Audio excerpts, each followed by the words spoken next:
할렐루야. 하나님의 은혜가 풍성한 주일이 되시기 바랍니다. 또 오늘 어버이 주일을 맞이해서 귀한 부모님들께 사랑과 또 효성의 마음을 전해드리고 축복하는 귀한 주일이 될 수 있게 되기를 바랍니다. 오늘 어버이 주일을 맞이해서 특별히 저에게 믿지 않는 많은 부모님들이 계시는데 우리 대학 청년들 가운데 부모님들이 믿지 않는 분들이 계십니다. 그래서 저에게 윤영주 장로님께서 오후 4시에 우리 대학 청년 예배 시간에 그 부모님들을 초청하여 또 복음을 전하는 그런 시간을 가지고 저녁 7시에는 또 열린 새신자 예배 시간에 또한 믿지 않는 영혼들을 초청하여 복음을 전하는 그런 콘서트가 열립니다. 함께 믿지 않는 분들, 부모님들 초청해 주시기 바라고요. 또 서빙고에서는 23일 오후 6시 행복드림 콘서트로 65세 이상 부모님들을 초청하는 전도 집회가 예정되어 있습니다. 함께 기도해 주시기 바랍니다. 오카야마 러브 소나타가 10일을 앞두고 있습니다. 이번 러브 소나타를 위해서 기도해 주시고 특별히 지진 이후에 일본 영혼들의 마음속에 하나님께서 위로해 주시고 또 새로운 소망을 주시고 또 복음을 받아들일 수 있는 계기가 될 수 있도록 여러분들의 중보를 부탁드립니다. 5월 마지막 목요일 오후부터 금요일까지 창조신앙 교육 축제가 열립니다. 양재 바로 이곳에서 열리게 되는데요. 잃어버린 또 신화를 또 가설을 진리로 믿고 또 진리를 하나의 의견으로 만들어 버리는 이 시대에 창조주 하나님을 그 신앙을 잘 증거하는 그런 가정과 교회가 될 수 있게 되기를 바랍니다.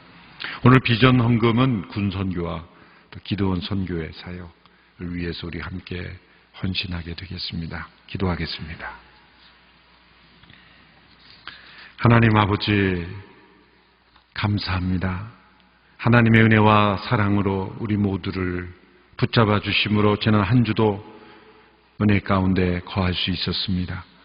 귀한 어버이 주일을 맞이하여 우리 모두에게 사랑과 또 하나님의 은총의 통로가 되온 귀한 어버이들을 축복하고 또 그들분들에게 더욱더 강건함을 주시고 성령의 충만함을 주시며 믿음에 굳게 서게 하시며 강건함을 허락하여 주옵소서. 저희에게 귀한 어버이들이 많이 계십니다. 주님 한 분 한 분을 축복하시고 또 육신의 연약함을 넘어서는 하나님의 은혜 가운데 거하게 하여 주시옵시고 믿지 않는 부모님들을 믿음 가운데로 인도하려는 자녀들의 그 간절한 기도와 소중한 그 마음을 주님께서 받아주셔서 열매 맺게 하여 주시옵소서. 예수님의 이름으로 기도하옵나이다. 아멘. 우리말로 발음이 비슷하지만 그 의미가 전혀 다른 단어가 있습니다. 오늘 설교 제목인 정통과 전통입니다. 정통, 영어로는 orthodox라고 말하죠. 전통은 tradition이라고 말합니다. 정통이란 언제나 옳은 것입니다. 변할 수 없는 것입니다. 시대와 문화를 뛰어넘어 변하지 않고 타협할 수 없는 것입니다. 어떤 상황에서든지 판단의 기준이 되고 또 표준이 되는 가치입니다. 전통이란 오랜 시간 존속되어 그 가치가 인정받는 것이죠. 대개는 옳은 것이었기 때문에 오래 지속될 수 있었을 겁니다. 그러나 때로는 옳지 않은 가치도 오래 지속됨으로써 그 오래 지속되어야 하는 것다는 자체만으로 힘을 가지게 되어서 이 전통 안에는 옳은 것과 옳지 않은 것이 함께 공존할 수가 있는 것이 바로 전통입니다. 역사와 사회 속에 이 두 가지를 잘 분별하지 못할 때 많은 갈등과 충돌을 겪게 됩니다. 두 가지 극단적인 흐름으로 그 갈등이 나타나죠. 첫 번째 극단은 그 전통 속에 정통을 담고 있는, 옳은 것을 담고 있는, 또 계속 존속시켜야 될 전통까지도 무조건 과거의 것, 옛 것이라고 생각해서 다 버리려고 하는 변화지상주의, 무조건 옛 것은 다 잘못된 것이다, 전통은 다 틀린 것이라고 생각해서 새로운 변화만을 추구하려다 그 사회와 공동체의 갈등이 일어나게 되는 모습입니다. 두 번째 극단은 옳지 않을 뿐만 아니라 변화되어야 하고 또 변화될 수 있는 전통까지도 옳은 것으로 또 지켜야 될 정통으로 여기고 변화를 거부하는 수구주의입니다. 이 두 가지 흐름이 한 사회 공동체 안에 많이 일어나고 있습니다. 비단 사회뿐만 아니라 교회 공동체 안에도 존재합니다. 예수님께서 유대 사회에 오셨을 때 부딪힌 많은 도전들은 바로 정통을 떠나 있는, 그리고 전통에 매여 있는 유대인들의 문제였습니다. 마가복음 7장에 보면 그 대표적인 사건이 나오죠. 바리새인들과 그 당시 율법학자들이 예수님께 도전합니다. 그것은 손을 씻지 않고 음식을 먹는 문제로 예수님과 예수님의 문제를 제기하는 것입니다. 예수님은 그들의 도전에 대해서 이렇게 대답하셨습니다. 마가복음 7장 5절에서 8절의 말씀을 보시면 제가 읽겠습니다. 그래서 바리새파 사람들과 율법학자들이 예수께 물었습니다. 왜 선생님의 제자들은 장로들이 전해준 전통을 따르지 않고 더러운 손으로 음식을 먹습니까? 예수께서 대답하셨습니다. 너희 위선자들에 대해 이사야가 예언한 말이 있다. 성경에 이렇게 기록됐다. 이 백성들은 입술로만 나를 공경하고 마음은 내게서 멀리 떠났다. 사람의 훈계를 교리인양 가르치고 나를 헛되이 예배한다. 마지막 말씀 같이 읽어볼까요? 시작. 너희가 하나님의 계명은 버리고 사람의 전통만 붙들고 있구나. 너희가 하나님의 계명은 버리고 사람의 전통만 붙들고 있다. 더러운 손으로 음식을 먹는 문제를 제기했죠. 음식 먹기 전에 손을 씻는 것 청결하고 좋은 것 아닙니까? 그런데 왜 예수님께서 그들이 잘못되었다고 지적합니까? 예수님께서 더러운 것을 좋아하셔서 그랬습니까? 아니죠. 예수님 깨끗하게 사신 분입니다. 제자들이 발도 씻지 않고 이렇게 서로 귀찮으니까 모여있으니 예수님이 손수이 일어나셔서 수건을 들고 물을 들고 오셔서 제자들의 발을 씻어주셨잖아요. 예수님께서 그게 퍼포먼스 하신 게 아닙니다. 이벤트를 하신 게 아니죠. 왜 발을 씻어주셨습니까? 냄새나니까. 앉아있기가 힘들 정도로 베드로의 발냄새가 나니까, 냄새나니까 씻으신 거죠. 그것이 자연스러운 섬김이었습니다. 예수님이 깨끗한 것을 문제 삼는 게 아니죠. 지금 이 바리새인들의 전통은 이것이 단순한 청결, 보건의 차원을 뛰어넘어 종교적 율례로 마치 하나님의 계명처럼 그렇게 여기는 거예요. 손 씻을 물이 없으면 때로 더러운 손으로 먹을 수도 있는 거죠. 씻을 수 있는 환경이 되지 않을 때는 어쩔 수 없는 상황도 있는 거죠.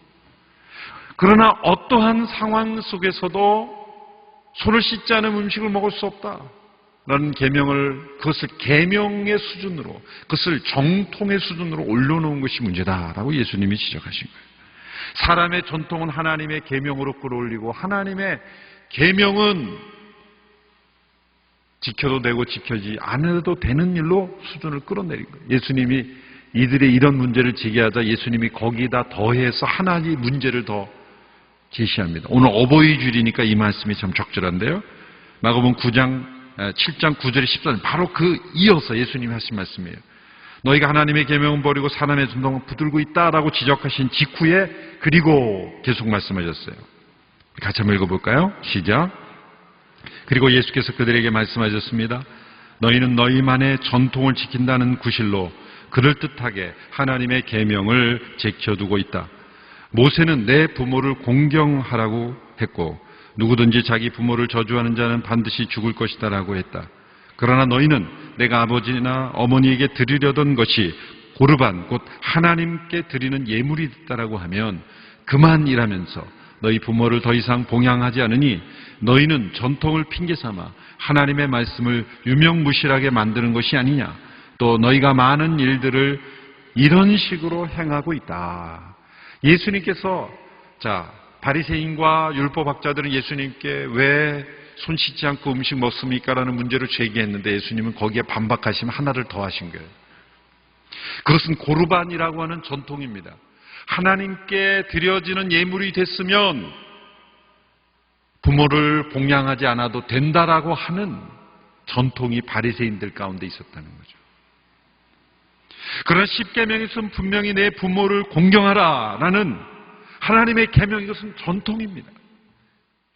구약의 전통 가운데 정통성이 있는 말씀들이 있어요. 그리고 정통성을 상실한 말씀들이 있죠. 그걸 어떻게 구별할까요? 정통성이 남아있는 것은 십계명입니다. 십계명은 어느 시대, 어느 문화, 어떤 민족에게도 동일하게 정통성입니다. 정통성을 잃어버린 것은 그리스도께서 오심으로 다 성취됨으로써 이제는 구약의 시대에는 적용되었지만 신약의 시대 그리고 오늘 우리들에게는 우리가 지킬 필요가 없는 제사의 율법 그리고 음식 율법 여러 가지 제도들 그런 것들은 다 그리스도 안에 성취되었기에 우리가 지킬 필요가 없는 전통이 있는 거예요. 살아있는 계명은 십계명. 물론 그 구약의 율법 가운데서도 우리에게 적용될 수 있는 구약의 윤리, 이 정통성을 담고 있는 이 십계명, 십계명의 원리가 확장된 계명들 가운데 많은 율법들이 정통성이 있는 거예요. 그것을 우리가 잘 구별해서 오늘 이 시대에 적용해야 되는 거예요. 구약 시대의 제사, 제도를 오늘 시대에 그대로 지켜야 될 정통인 것처럼 가르친 것은 아니죠. 잘못된 거예요. 오늘 이 시대를 하나님을 예배할 때 동물을 가지고 제사를 드리는 그런 것을 정통으로 만들어서는 안 되는 거예요. 그 전통 속에 담긴 그 정통을 찾아서 그 의미와 말씀을 적용해야 되는 거예요. 그런데 십계명은 어느 시대 어느 문화에 해당돼도 정통성이 살아있는 거예요. 내 부모를 공경하라, 이것은 어느 시대 어느 문화에 가도 나 외에는 다른 신을 내게 있게 할지 말지니라는 말씀부터 시작해서 그 십계명에 나오는 모든 말씀은 정통으로 우리에게 남아있는 전통입니다.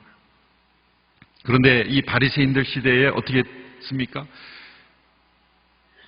구약 시대와 더 가까운 그들임에도 불구하고 부모님께 드릴 것이 하나님께 드려진 것이 됐다면 부모님께 공양하지 않아도 된다라고 하는, 그래서 불효를 종교적으로 합리화하는 전통이 바리새인들 가운데 있었다는 거예요. 고르반이라고 하는 전통이에요. 이것이 고르반이 되었다라고 하면은 부모님을 봉양하지 않아도 된다. 그 전통이 잘못되었다. 왜? 내 부모를 공경하라는 십계명, 하나님의 계명을 무너뜨리는 전통이기 때문에 이것은 잘못된 전통이다. 그래서 이 십계명의 말씀 앞에 우리의 모든 전통을 점검해 봐야 되는 거예요. 그래서 만일 이 십계명의 정통 앞에 합당하지 않은 전통은 다 바뀌어야 되고 그 정통에 합당하게 바꾸어 가야 되는 거죠. 혹시 오늘 이 시대에도 내가 교회 헌금했으니 부모님 봉양하지 않아도 된다라는 생각을 혹시, 그럴 리가 없죠. 혹시 한다면 현대판 고르반이에요. 그런 생각을 할 바에는 차라리 헌금하지 마십시오. 부모님을 잘 공경하십시오. 하나님이 기뻐하시지 않는 헌금이죠. 예수님께서 말씀은 너희가 많은 일들을 이런 식으로 행하고 있다. 정통을 무너뜨리는 전통을 만들고 있다. 왜 이런 말씀을 서두에 드리냐면 사도 바울이 예루살렘에 들어가서 고난을 받게 되는 것도 역시 정통을 잃어버린 전통에 빠져 있는 유대인들 때문에 바울이 고난받고 결국은 로마로 압송되고 그의 여성의 수많은 고통을 당하게 된 이유가 바로 거기에 있는 것입니다. 그것은 예수님께서 예루살렘에 들어가셔서 고난받으시고 죽임당하신 이유와 역시 동일한 이유였습니다. 바울이 예루살렘에서 당한 고난을 보면 예수님이 당하신 고난처럼 이 대속적인, 구속적인 고난은 아니었지만 공통점이 많습니다. 동족에게 배척받고 이유 없이 체포되고 투옥됐죠. 부당하게 고소되고 거짓 증인들이 나와서 허위 진술했죠. 법정에서 얻어맞고 또 죽이라고 외치는 폭도들이 등장했죠. 5번에 걸친 재판을 받았죠. 그리고 가장 중요한 것은 예수님과 동일하게 3번씩이나 법정에서 무죄라고 선포되었어. 예수님은 빌라도가 3번씩이나 나는 이 사람에게서 죽일 만한 죄를 찾지 못하였다. 빌라도가 자기 입으로 얘기했죠. 바울도 마찬가지로 그 로마의 관리들을 통해서 이 사람은 보니 죄가 없다. 죽일 만한 죄가 없는 사람이다라고 그렇게 3번씩이나 무죄가 그렇게 선언되었던 그런 역사가 사도행전에 나타나 있습니다. 이 사도행전에 보면 이 아이러니가 나타나요. 유대인들은 전통에 눈이 가려서 옳고 그름을 구별하지 못하고 무고한 예수님과 사도 바울 그리고 사도들을 박해하였는데 로마 당국을 보면 이들은 객관적으로 옳고 그름을 공명정대하게 나름대로 법적으로 판단하려고 했죠. 그러다 보니까 도리어 이 사도들을 보호하는 그런 일들이 많이 나타나요. 바울의 케이스도 보면 빌립보에서 보면 그 치안관들이 바울과 실라를 감옥에 투옥하고 한 것에 대해 사과하고 풀어주었죠. 고린도에서도 보면 아가야 총독인 갈리오가 바울에 대해서 유대인들이 고소하니까 고소 내용을 그냥 기각시켜버리죠. 에베소에서 소요가 일어났을 때 그 시의 서기장에 위치해 있는 사람들이 다 그 사람들을 정리해서 돌려보내죠. 그리스도인들에게 죄가 없다 그래서 돌려보내죠. 예루살렘과 가이사랴에서는 천부장 루시아가 바울을 보호하고 2번씩이나 구금함으로써 얻어맞지 않도록 보호해주죠. 물론 바울이 로마 시민권자이기 때문에 그럴 수도 있지만 그 전에는 시민권자라는 걸 몰랐을 때에도 객관적으로 옳고 그름을 공명정대하게 판단하는 사람들이 사도들을 봤을 때는 객관적으로 보면은 고통을 가할 이유가 없었던 거예요. 그러나 전통에 빠져있는 유대인들의 관점에 보면 이 바울과 사도들은 죽여야 되는 사람이었어요. 얼마나 아이러니입니까? 오히려 정통 복음, 하나님의 말씀, 하나님의 계명이 정통 아닙니까? 하나님의 그 말씀, 하나님의 뜻이 정통이에요. 그 뜻을 전하는 이들을 정통을 떠난 전통에 사로잡힌 사람들이 그들을 해치려는 것이 사도행전의 역사입니다. 바울이 예루살렘으로 가려 했을 때 사람들이 만류했죠. 두로의 사람들은 성령의 감동으로 예루살렘에 들어가지 말라라고 강권했습니다. 성령님께서 들어가지 말라라고 하신 것이 아니라 그 성령의 감동을 받아서 예루살렘에서 장차 고난이 있을 것을 그들이 알았기에 들어가지 말라라고 한 것은 그 두로 사람들이 내린 결정이죠.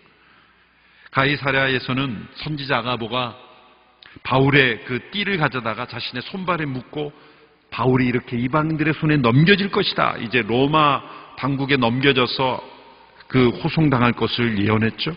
바울은 이 모든 예언을 들으면서 이것은 피할 길이 아니라 자신이 가야 할 길이라고 해석했죠. 동일한 하나님의 계시를 받고도 다르게 해석될 수 있다는 거예요. 그것은 나를 위한 내가 피하고 내가 아니라지는 일로 해석한 것이 아니라 내가 고통을 받을지라도 이 과정을 통해서 복음이 더 분명하게 드러날 수 있는 계기라고 해석한 것입니다. 사도 바울이 예루살렘을 가기로 강행한 것은 장차 어떤 고난이 기다릴지를 아는 것이었습니다. 전통에 사로잡힌 유대인들이 자신을 어렵게 할 것을 알고 있었기 때문이죠. 애매하게 이유 없이 로마 당국이 사도 바울을 잡아가두고 매를 때리고 죽이려 할 이유는 없었을 것입니다. 전통에 사로잡힌 유대인들, 율법으로부터 생겨난 정통을 상실한 죽은 정통을 사로잡혀서 바울을 고통스럽게 할 것을 분명히 바울이 알고 있었을 겁니다. 그 온 몸으로 바울이 그 고통을 감당하면서 바울은 예루살렘에 있는 유대인들에게 복음을 전하기를 원했다는 거예요. 내가 힘들다고 이들을 피해버리면 이들이 전통에 빠져 있는 것을 분별하지 못한 것이다. 누가 이들에게 그들의 문제를 지적해 줄 수 있을 것인가? 복음적인 방식으로 그 복음을 그들에게 나타낼 수 있는 방법은 바울이 가는 길밖에 없었다는 거예요. 만일 바울이 예루살렘으로 가지 않았던 사도행전 20장으로 끝났을 수도 있어요. 28장까지의 여정을 통해서 이 전통에 빠져 있는 유대인들에게도 복음을 전하고 그들이 무엇이 잘못됐고 바울이 전하는 복음이 왜 정통성이 있는 하나님의 뜻인지를 더 분명하게 드러나게 되었다는 거예요. 그 재판의 과정을 통해서 그 유대 지도자들에게, 유대인들에게 그가 만난 부활하신 예수님을 증거했고 왜 이제는 이방인들에게 율법을 강요할 필요가 없는지, 그리고 장차 로마 당국 지도자들에게도 그의 재판의 과정을 통해서 복음을 전할 수 있는 기회를 얻게 되었어요. 그는 같은 자가 되었지만 더 많은 사람들에게 분명하게 합법적으로 복음을 전할 수 있는 계기를 가지게 되었다는 거예요. 이 모든 것들이 바울이 예루살렘으로 가기로 강행하게 된 이유였다는 것입니다. 바울이 예루살렘에 도착했을 때 야고보와 지도자들이 환영해 주었죠. 따뜻하게 맞이해 주었습니다. 이방인들에게 복음이 전해짐으로써 많은 사람이 믿게 된 것을 듣고 하나님을 찬양했다 그랬어요. 그런데 야고보와 지도자들은 곧 바울에게 심각한 이야기를 하기 시작했습니다. 그것은 이 예루살렘에 있는 유대인들이 믿는 사람이나 믿지 않는 사람이나 모두가 다 바울에 대해 반감을 가지고 있다는 것을 알려줍니다. 믿지 않는 유대인들은 바울이 배신자 아닙니까? 그렇죠? 유대교 바리새인이었다가 버린 자였기 때문에 배신자였고, 그런데 더 큰 문제는 믿는 유대인들이 수만 명이나 되는데도 그들이 여전히 하나님의 율법에 대해 열심을 가지고 있다라고 하는 것이죠. 그것은 믿지만 구약시대부터 내려오는 그 율법도 동일하게 존중하고 있는 사람들이 있는데 바울이 오해를 받고 있었습니다. 심각한 오해였습니다. 그것은 바울이 이방을 다니면서 특별히 디아스포라, 흩어져 있는 이방 세계에 살고 있는 유대인들에게 율법을 지킬 필요가 없고 할례도 행할 필요가 없고, 그래서 모세의 원수처럼 행하고 있다, 모세를 버리라라고 가르치고 있다라는 소문이 예루살렘에 가득 차 있었기 때문인 것입니다. 여러분, 이 소문은 사실일까요? 사실이 아닐까요? 바울이 모세 율법이 폐기되었다고 전파하고 율법으로는 의롭게 될 수 없기 때문에 더 이상 율법을 지키는 일에 묶여 있을 필요가 없다고 이방인들에게 가르친 것은 사실입니다. 그런데 그것은 이방인들에게 복음을 전할 때 그들이 하나님의 자녀가 되고 구원받는 데 있어서 유대인처럼 될 필요가 없다라고 가르친 것이죠. 그러나 바울이 유대인들에게 그 율법을 여전히 지키고 있는 사람들에게 율법을 지키지 마라, 모세의 원수처럼 행하라고 가르친 적은 없습니다. 바울이 모세를 버리라고 가르쳤다는 것은 거짓입니다. 그것은 과장된 것이고 확대된 잘못된 소문이었다는 것입니다. 바울이 전한 것은 율법을 폐하하는 것이 아니라, 율법을 폐하러 오신 분이 아니라 율법을 완성케 하신 그리스도를 전한 거죠. 예수님도 말씀하셨죠. 예수님도 같은 오해를 받았죠. 율법을 폐한 분으로 여기지만 아니죠. 구약의 율법을 완성하신 분이 예수님이시죠. 사도 바울도 역시 같은 것입니다. 이것은 아주 미묘한 차이처럼 보이지만 엄청난 차이죠. 바울이 율법을 폄하했습니까? 율법을 무너뜨렸습니까? 모세를 아니죠.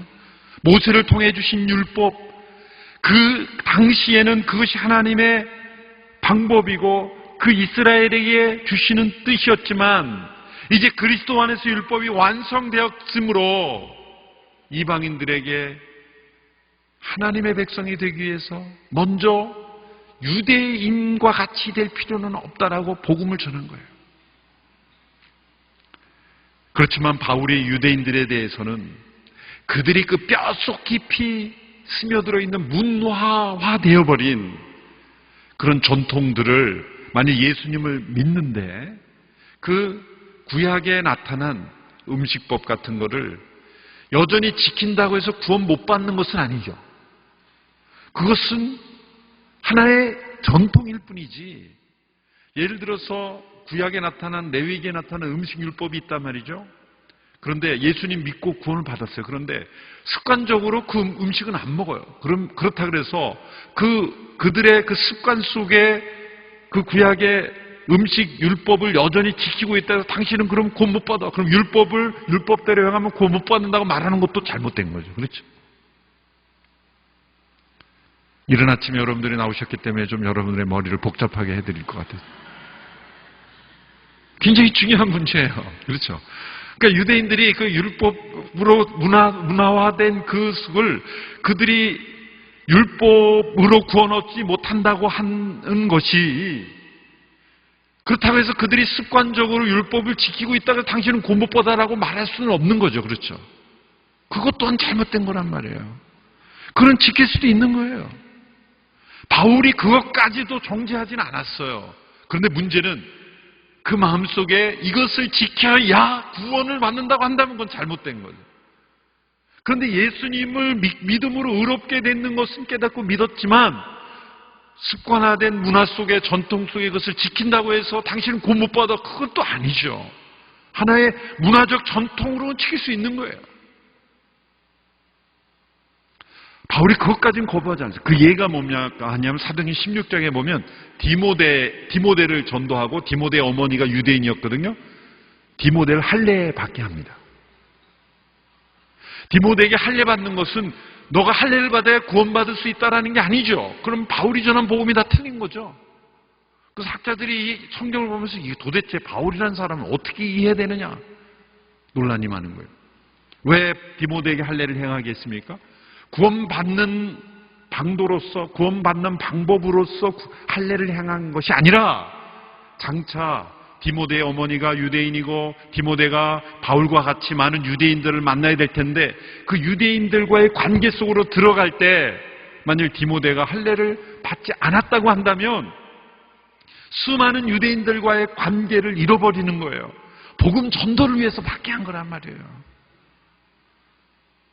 나름대로의 전통을 존중하면서 그 유대인들을 복음화하기 위한 전략적 차원에서 선한 의도로 할례를 받게 한 거예요.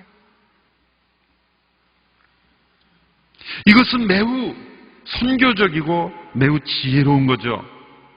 이방인들에게는 정통성이 없는 전통을 지키느라 복음을 깨닫지 못하는 일이 없도록 하기 위한 것이고, 유대인들에게는 그들의 뼛속 깊이 뿌리내린 전통을 상관없는, 복음과 상관없는 것을 무시함으로써 관계가 깨어져서 복음을 듣지 못하는 기회를 잃어버리지 않도록 하기 위한 거예요.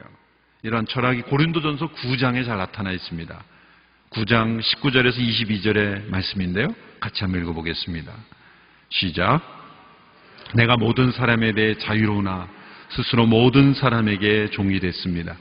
이는 내가 더 많은 사람을 얻기 위해서입니다.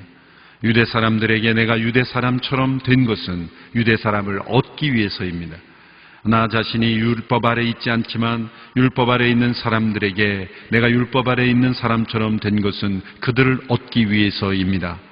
내가 그리스도의 율법 아래 있기 때문에 하나님의 율법을 떠난 사람이 아니지만 율법 없는 사람들에게 율법 없는 사람처럼 된 것은 그들을 얻기 위해서입니다. 연약한 사람들에게 내가 연약한 사람처럼 된 것은 연약한 사람들을 얻기 위해서입니다. 내가 여러 사람에게 여러 모양이 된 것은 어떻게든지 몇 사람이라도 더 구원하기 위함입니다. 이 말씀은 아주 중요한 말씀입니다. 우리가 어떻게 이 세상 속에서 지혜롭게 사람들과 교제하고 우리의 신앙을 지키면서도 믿지 않는 사람들과 함께 교제하며 나아가는 그런 방식을 설명한 거예요. 사도 바울이 뭐라 합니까? 이 복잡하게 보이지만 간단한 겁니다. 유대 사람에게는 유대 사람처럼, 이방인에게는 이방 사람처럼, 율법 속에, 전통 속에 사로잡혀 있는 사람은 전통을 존중해 주는 거예요. 구원받는 방도로서 존중한다는 게 아니라, 지켜도 되고 지키지 않아도 되는 나는 자유하지만 그것을 지키는 것이 그냥 삶 속에 체질화된 사람들에게는 내가 지켜준다는 거예요. 내가 구원 얻기 위해서 지킨다는 게 아니라 그들을 더 얻고자 하기 위해서.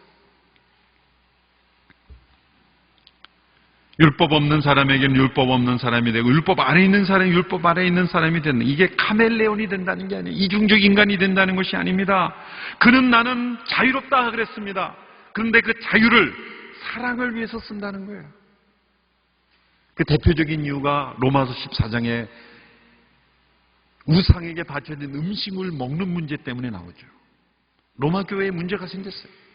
이방인들이 이제 우상에게 바쳐진 음식을 가지고 옆집에서 음식 나눠 먹는다고 이제 가져온 거예요. 그런데 우상에게 바쳐진 거거든요. 어떤 사람은 꺼림칙해서 이거 먹으면 안 되지, 우상에게 바쳐진 건데 내가 먹으면은 내가 우상 숭배를 참여하는 것처럼 되니까 먹으면 안 된다라고 그렇게 먹지 않는 사람이 있었고, 어떤 사람은 우상이란 존재하지 않는 건데 가지고 먹으면 다 건강에 도움이 되는 거지, 내 소득도 전략하고 좋은 거지 뭐. 그래서 감사히 먹은 거예요. 그럼 어떤 사람이 믿음이 강한 사람입니까? 먹는 사람입니까? 먹지 않는 사람입니까? 잘 생각하셔야 돼요. 우상의 제물을 먹는 사람이 믿음이 강한 사람입니까? 먹지 않는 사람이 믿음이 강한 사람입니까?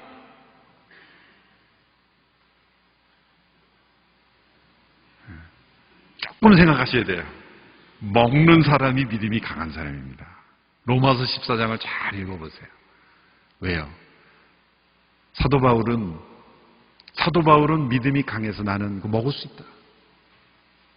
우상의 제물, 우상이 존재하지 않기에 우상의 제물은 그냥 하나의 음식일 뿐이다. 그냥 뉴트럴한 거다. 중립적인 것으로 그거 감사히 먹을 수 있는 것이다. 그게 믿음이 강한 거고, 그것이 마음에 이게 먹으면 안 된다고 여겨져서 마음에 이게 뭔가 이게 항상 꺼림칙한 게 믿음이 약하다는 거예요. 그래서 바울이 뭐라 하냐면 믿음이 연약한 자를 받으라 사랑으로.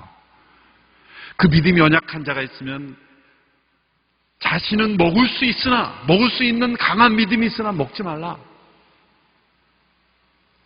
사랑으로 행하라는 거예요.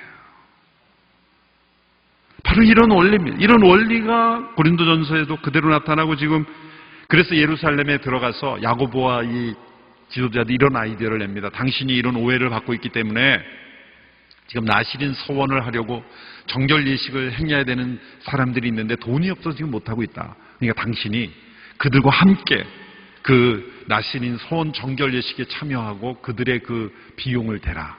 그러면 많은 예루살렘에 있는 유대인들이 당신의 그 모습을 보고 당신이 율법을 존중하고 율법에 순종하는 사람이라는 것을 알고 오해가 풀릴 것 아니냐.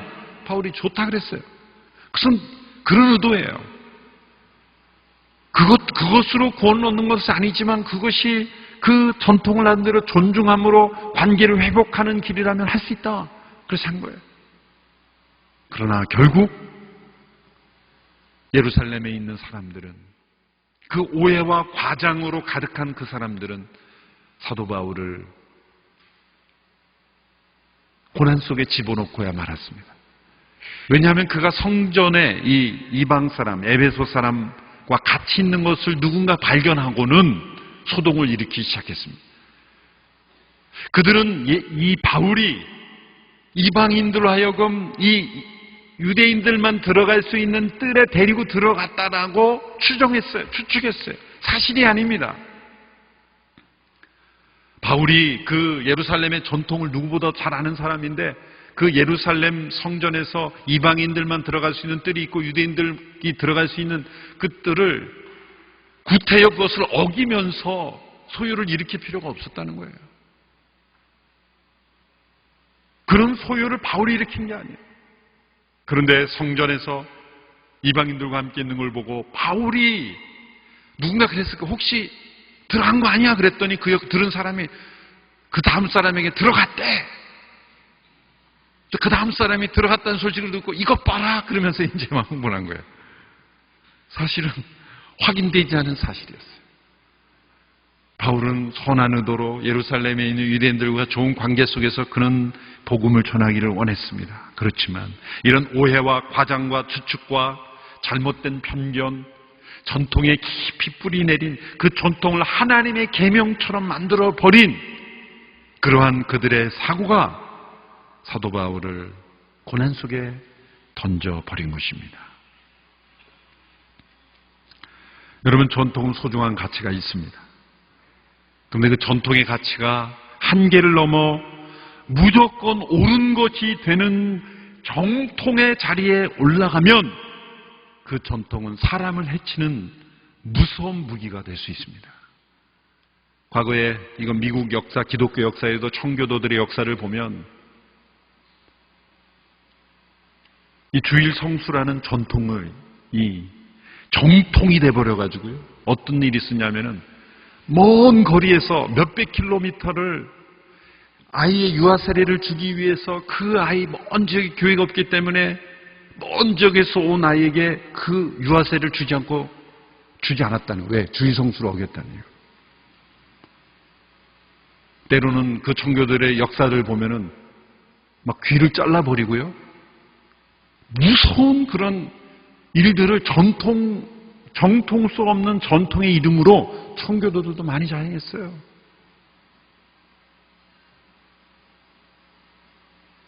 청교도 그러면 우리는 순수한 믿음, 퓨리탄 그러면 뭐 본받아야 될 사람들로만 생각하는데 그 이면에는 교회가 만든 전통이 얼마나 수많은 영혼들에게 상처를 입히고 잘못된 정통이 아닌 것을 가지고 시대에 따라 바뀔 수 있는 것을 가지고 사람들을 무고하게 해쳤는지를 알 수가 있습니다.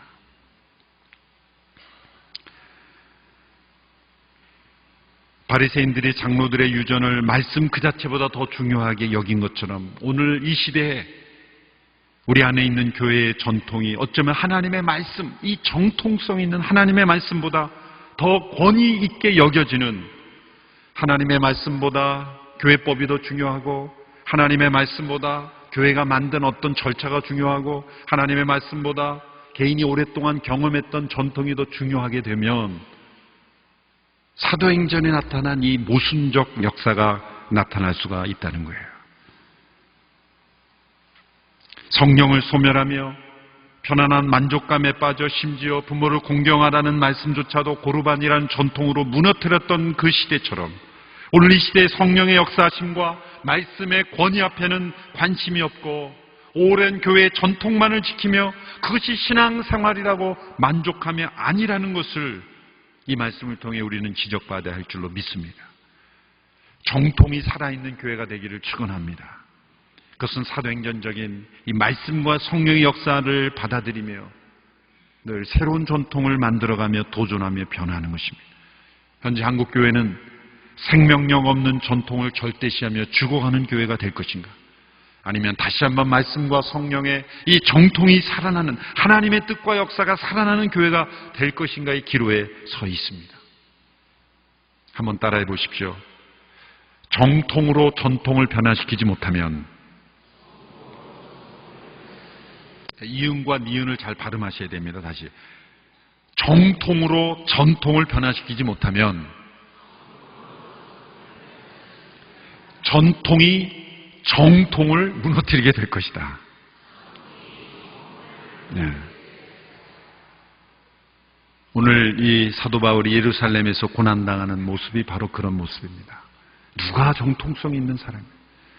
하나님의 뜻, 하나님의 복음, 정통을 전하는 자들이 전통이라는 사람 이 이름으로 무너뜨리는 모습을 보면서 오늘 이 시대에 우리 교회가 또 한국교회가 그러한 모습이 되지 않도록 끊임없이 정통으로 전통을 개혁하고 변화해가는 우리 모두가 되기를 축원합니다. 기도하겠습니다.